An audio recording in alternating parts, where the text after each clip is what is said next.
It's a good. What would you say? What's the fastest credit move they can make to make them jump? I know you hit a few things, but if they were just trying to jump 50 points or just real high, real quick, what's the credit? I can give you a real life example. I did this for my son. Okay. So he had zero. When I pulled his credit, 000, there was no credit score. When he turned 18, as he should, because he's starting. I like Kickoff. I like those credit companies, those credit cards that are not, they're fake. They're not real credit cards. So that's a good Kickoff? Kickoff is good.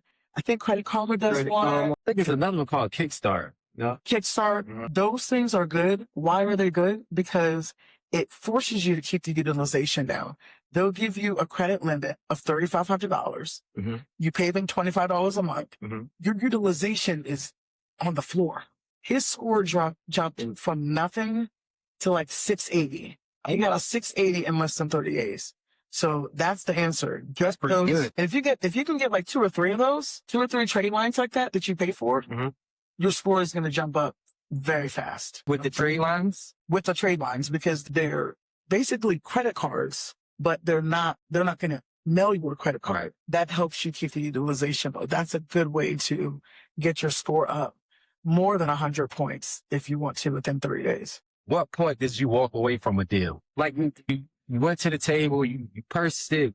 What point did you just say, you know what, this isn't going the way I wanted to go? Before I get in too deep, I'm done. And you pull out. As me as the buyer or as me as the lender? No, both. Buyer first and then the lender. The one in Baltimore. Okay. We walked away from it. We ended up prosecuting him. We went to jail and everything for stealing our money. Oh my God. I could have been stubborn. I was about to, but my partner was like, Afia, just walk away. Right.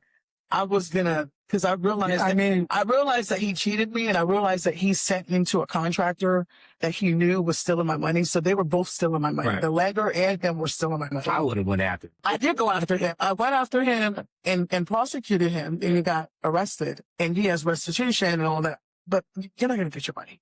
Right. So I walked away from that one. I just gave the house back to the lender, so I didn't owe them any money. They ended up, this is going to be a part 2 for that.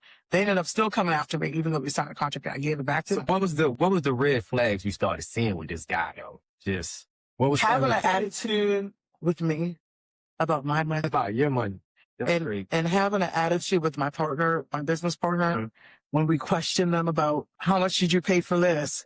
Give me the receipt for that. One sign, you know somebody not doing it right. When they get mad over you asking them questions because they can't answer. Because you can't answer the questions, and I'm calling you to the fire. So that was the red flag. And then when going to the property and seeing empty alcohol bottles, I was like, y'all are in here having a party and not even doing the work. So that was a red flag as well.